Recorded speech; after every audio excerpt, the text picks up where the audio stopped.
Hello, Sector Watchers. Welcome to the 19th episode of Sector Spotlight on Tuesday, the 18th of February, 2020. This is your weekly update on sector rotation and anything remotely connected to sectors, relative strength, and/or rotational analysis. My name is Julius de Kempenaer, and I'm your host for today's show. And as usual, with me are Rachel and Zach for production and technology. If you want to participate, email seems to be the preferred way to get in touch, and that's totally fine. However, the chat box is open during the show, and we will monitor what's coming in. Just don't be shy. So let's get started with Sector Spotlight. And the agenda that we're covering today is in line, but still also a little bit different than what you're used to. We're going to do our asset class and sector overviews, but I am going to tie that in with the second bullet point. And the second bullet point is actually also coming from a mail that I received. It's a rather long mail, and I'll talk you through it when we get there. But I think it made so much sense that I'm actually going to change a few things on the setup of the RRG and the structure, and I want to share that with you. We'll have the break as usual, and after that we'll have the mailbag, and I have a ton of questions that came in this week, so that's pretty good. Don't be shy. We love that. I'm pretty sure that there will not be enough time to cover all those questions, but I'm looking to get at least 2 done, and we're gonna skip the pair trade idea for today, for this week, because I am planning to write up a full blog article on basically going over all the ideas that we've done since, I think we started in November with launching these pair trade ideas. So we've got quite a few of these trades open. And I just want to make sure that we got some sort of a reset or a restart and explaining how I'm looking at things, et cetera, et cetera. And then next week, hopefully, we'll be back to launching a new idea. Anyway, let's get to some sectors and some asset classes. This is the usual stuff. So here on the left-hand side is the performance of the various asset classes since we last spoke. Stellar performance for the dogs that we've seen for the last few months, and that's real estate and commodities. They're playing catch-up. I don't think they've improved that much, but they're playing catch-up, and that's good. And then we've got, again, a little bit, but still an outperformance for stocks. And we've got the whole fixed income complex to the right underperforming our VBINX benchmark. If we look at the RRG that goes with that, then we'll still see stocks as a sort of lone ranger inside that leading quadrant. We lost a little bit of momentum over the last few weeks, but we're now again catching up to the right. A little bit uncertain, but the whole thing is that it is detached and far away to the right. So whatever happens, it is still the preferred asset class. We see some improvement in terms of relative momentum on the fixed income asset classes and real estate. That's that cluster that you see here: high yield, corporate bonds, V&Q is real estate, and IEF. And then watch commodities and the US dollar basically continuing their way to the left, and the others picking up on relative strength. I'm not going to go into charts right now. I'm going to jump straight through the sector performances. That is this one. We're going to tie that in with the excuse me, sector ETFs, and I will see a similar thing, that we got a big catch up of real estate outperforming the S&P 500 by almost 3%. But if you look at the position on the RRG, it's still the second from the left, so it's not the worst sector anymore, but it's definitely not the strongest either. It is picking up strongly on relative momentum, so it's definitely a sector to keep an eye on. I wouldn't be too sure that the relative trend has shifted to an uptrend. I don't think so. Utilities, energy, discretionary, all doing very well. Communication services, and then technology, the star sector of the last few months, still outperforming, but not by much. And we have industrials, financial staples, and healthcare underperforming the S&P 500. Now, usually we would go over a bunch of charts looking at these various sectors and these and these asset classes. What I want to do here is bring in an email that I got from Yesh, and I answered a question from, I think it's him, I'm not sure, a few shows ago, and that was about asset classes and structuring and how that was done. And he raised a few points that got me thinking, and I think they actually make a lot of sense, because we do look at asset classes here. Let me get back to that set of asset classes that we have on here as allocation. And one of the comments that I'm going to say he. If you're a she, yes, then apologies up front. But he raised a very, very valid question about using a different benchmark for bonds, because I use IEF, which is the 7 to 10 year treasury bond in the asset class analysis. The reason for doing that is, and I said that in that show, because that in my head, probably that was the de facto, the default benchmark for the bond market. I think it's just a legacy thing in my head. And I was called out by him when I showed a RRG of the yield curve, where I bring up a number of ETFs that cover various points on the yield curve, and there all of a sudden I use IEI, the 3 to 7 year treasury bond, as the benchmark. And that sort of doesn't rhyme, it doesn't align, and I think he's right. So the suggestion that he gave is, instead of using IEF as the benchmark for government bonds on the asset class RRG, he suggested using GOVT, which is, I didn't actually know it existed, so I've learned a little bit here. If we add that to the mix, that is the iShares core US Treasury bond, and that covers the whole yield curve. It covers a whole array of maturities on the yield curve. And quite frankly, that makes total sense. It completely ties in with my approach to a pyramid and building up layer after layer of your investment process. Now, to my defense, if needed, GOVT, which you see here on the trail, doesn't disconnect much from IEF. So here are the two.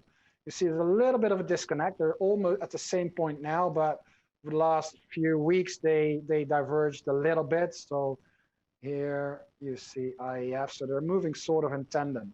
But from a structural perspective, it makes total sense to use GOVT instead of IEF.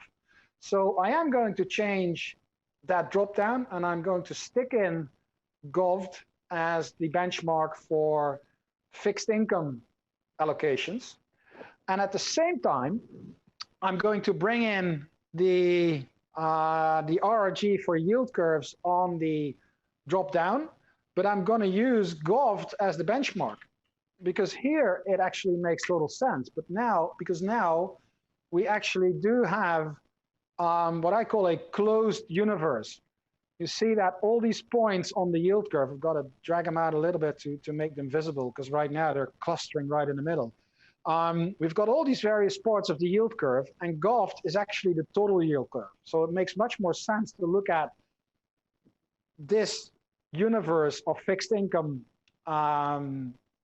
ETFs against GOVT than against IEI.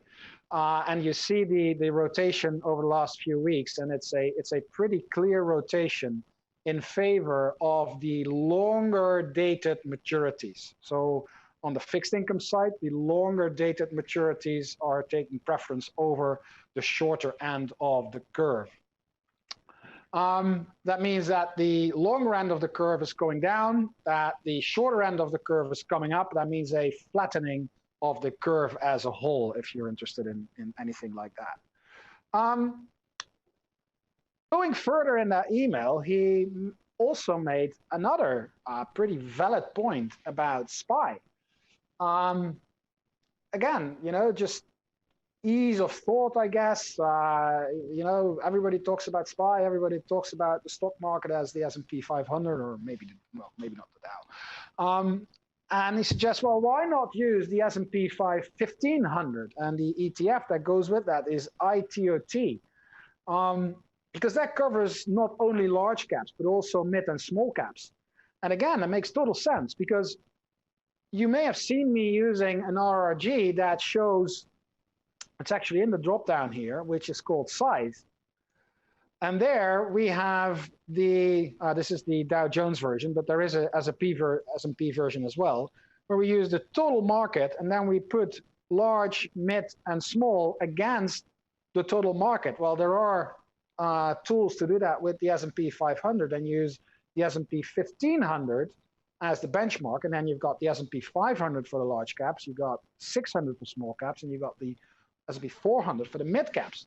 So again, from that point of view, it makes total sense to, when you look at the big picture, because that's what we're talking about here, instead of SPY, use ITOT. So again, if I stick in ITOT in this RRG on the right, and then see where they are, then you will see that they are close together, but not always. So there is a little bit of a divergence, and it enables me to get a more structured view and to bring in another layer for the stock market, branching mid, small, and large caps out versus the total US market. So again, a pretty valid point. And then the last point that he raised was the benchmark, VBINX.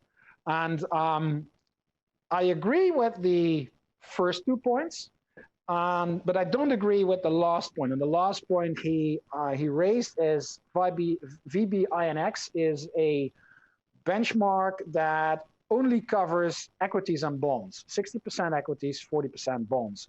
And it doesn't include the other asset classes that we're looking at. That is totally correct.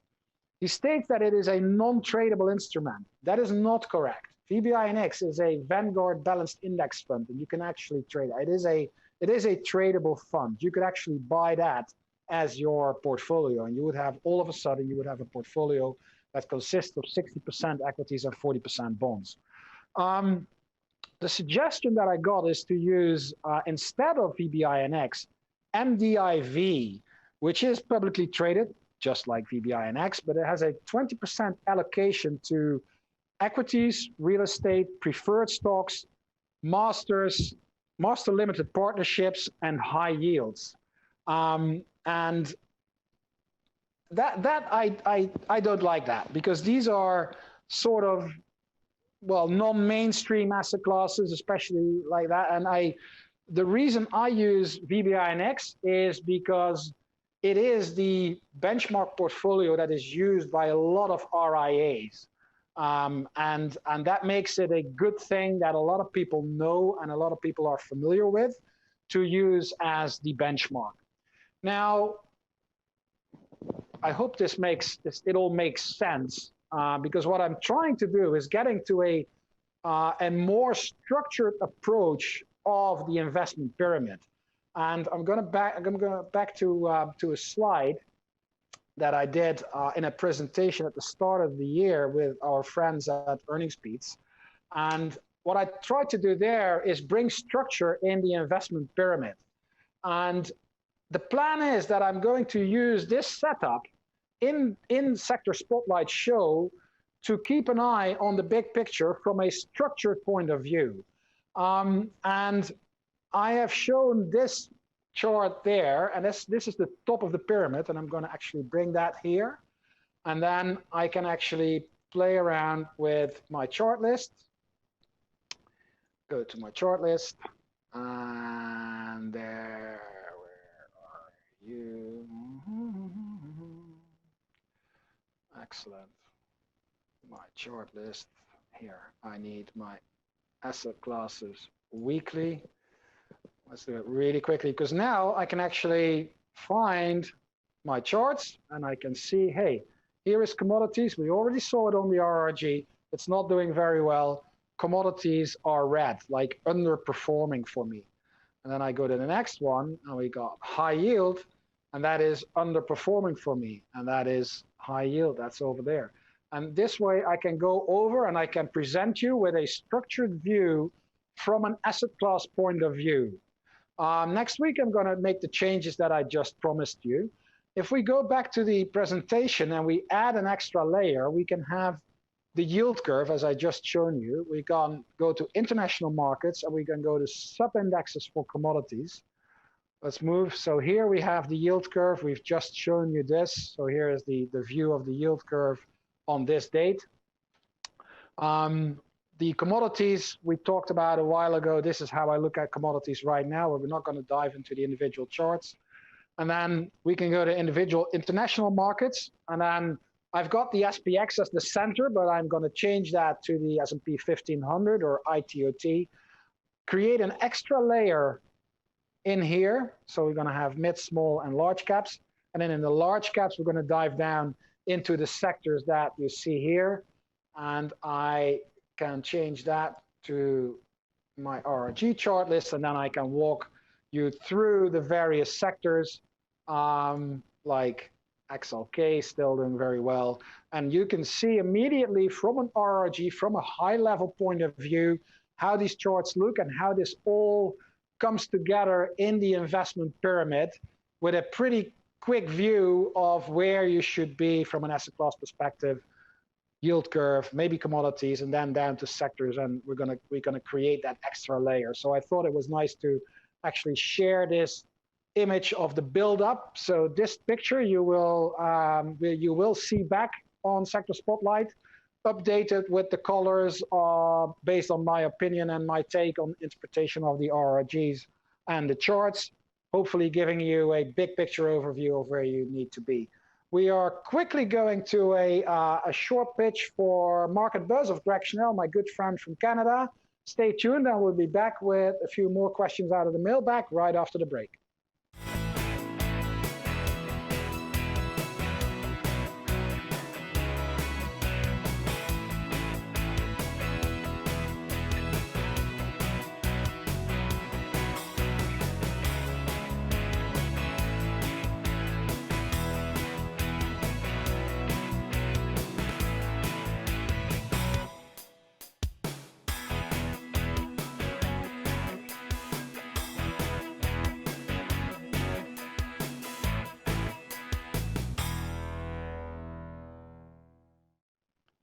And we're back. Believe it or not, my second screen where I watched the Slido chat box just crashed. There is a nice big blue screen of that on that one. So Rachel, I'm going to rely on you. Did anything come in on the chat box? Yes, there did from B. And I think it's just more of a comment. The S&P 1500 or VTI/ITOT makes theoretical sense as a benchmark, but if most people want to outperform SPY, it has its own reason to be a useful benchmark. Yeah, that's totally true. I totally agree with that, and especially because when we are going to look at, for example, the individual sectors, we will definitely be using SPY as the benchmark. The idea is to actually add a layer between, let's say, I have here stocks, international markets, and international markets for me, that means, where is that RRG? I got that right here. So international markets would be this RRG, where we compare a bunch of international stock indexes with the Dow Jones World or the Dow Jones Global Index, so we got a handle on what's happening in the world and how the S&P is behaving versus the rest of the world. Then when we go into the S&P, and this could also be the S&P 1500, if we go into the S&P 1500, we're going to look into mid, small, and large cap. And if we go into large cap, because we have all these, very highly liquid sector ETFs, we will dive into the sectors and use SPY or SPX as the benchmark, and so forth. So it's basically making the pyramid a little bit more granular. Because if we go one level down here, I would go to individual stocks. And if I look at individual stocks, I would compare them to their individual benchmarks. So we got this stepwise approach of peeling off various layers of the market and getting down to the individual stocks or ETFs or wherever you want to stop. I mean, the higher you stop in your investment process in the pyramid, the less risk, the less time consuming the analysis is. If you go all the way down to individual stocks, you can imagine that your universe is, there's a lot more items, needs a lot more time, you need a lot more attention, it gets more complicated.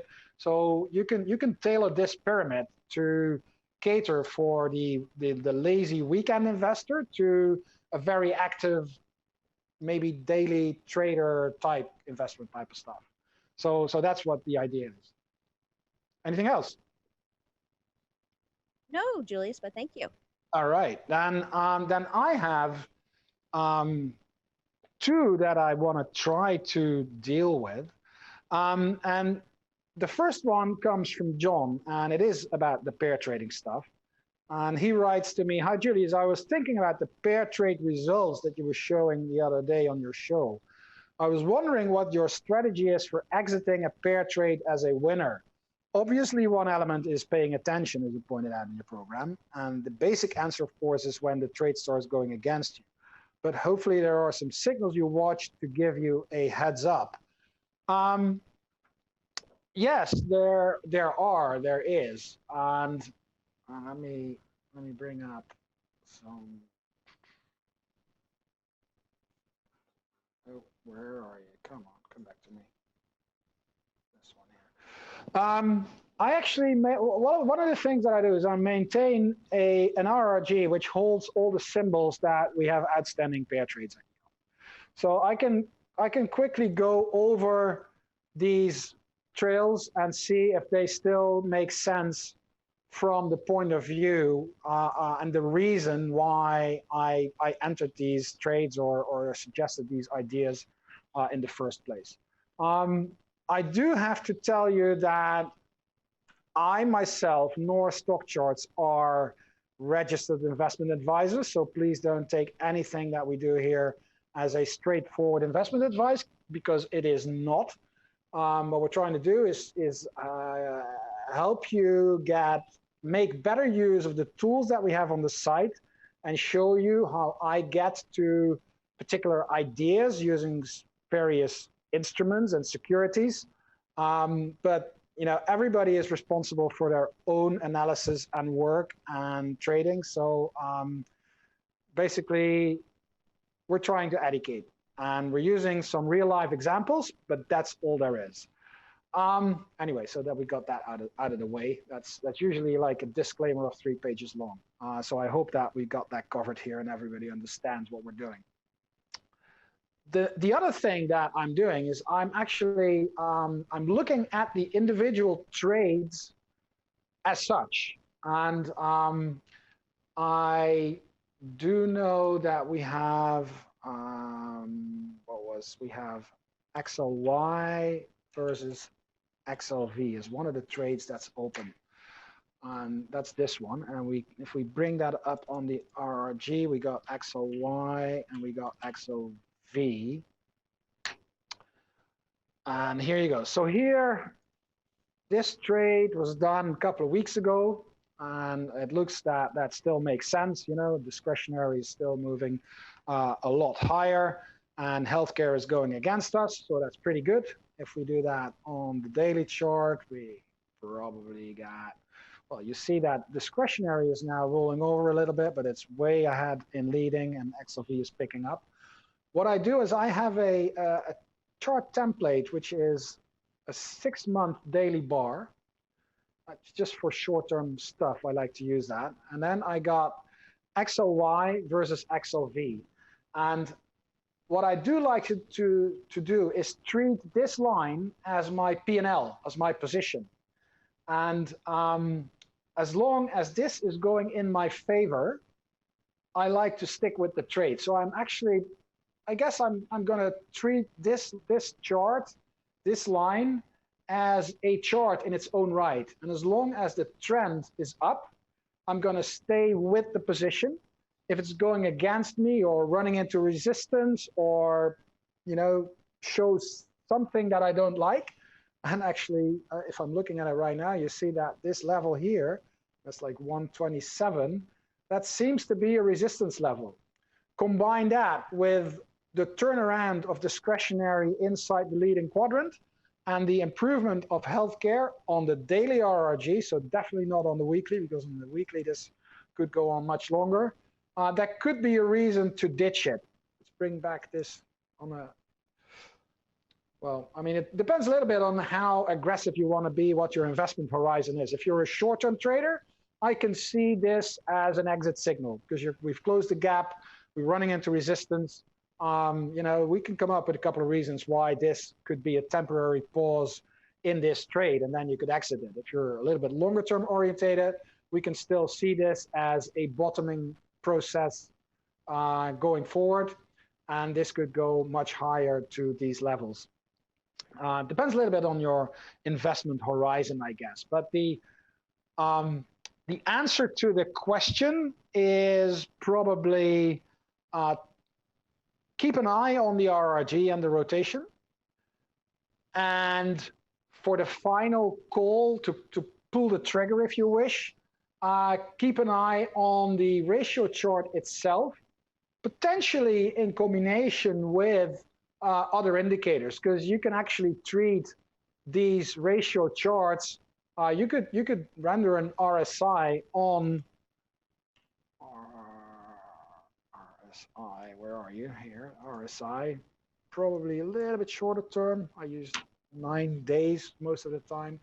I say, hey, is this something that I like? And then I like this bottoming process in the RSI. Seems to be turning around. It's above 50, so this is still looking good. This is on the weekly. See how this goes on the daily. Well, the daily, we're running into resistance. We're getting into, it's a little bit like, as I just explained to you, shorter term, this might be a resistance level. Longer term, the trends look very, very much in favor of an outperformance for discretionary over healthcare. So tailor this to your individual needs and take your decision. And I will definitely keep an eye on this and write about it and have them come back on the show in the ideas section and trying to improve my life and give better follow-up, so to say, and keep an eye on how things are going. Let's go 1 more minute. Well, I'm going to talk about this. I mean, I got a few more. One of them is from Barry, and I'm quickly going to try to answer that here. Mike, Gary, Georgia, your questions were awesome, and they will come back, I promise you, because there are definitely very good questions and very good issues I'm going to deal with. The question that Barry wrote was how RRG would be better useful for short-term traders. I was talking about the look back in the indicators. Well, I've explained it time and time again. There is not a real look back in the RRG indicators. There are a few more parameters there, and they listen quite. You got to be very careful when changing them, because otherwise you will lose the rotational nature. But we can parameterize it and make them rotate faster, and obviously use shorter term RRGs for like hourly and intraday type stuff. And that is definitely something that the team at StockCharts is working on. And I'm looking forward to actually get that done into ACP, because that is going to be very, very exciting. This was the 19th episode of Sector Spotlight, and I want to thank you for watching. Please don't be a stranger and stay in touch. Sector Spotlight airs every Tuesday, 10:30 to 11 a.m. Eastern. And meanwhile, if you want to stay in touch and read more about sectors and RRGs, please go to the RRG blog on StockCharts.com, or even better, subscribe using the link below each article. Make sure that you'll get a nudge every time a new article is posted.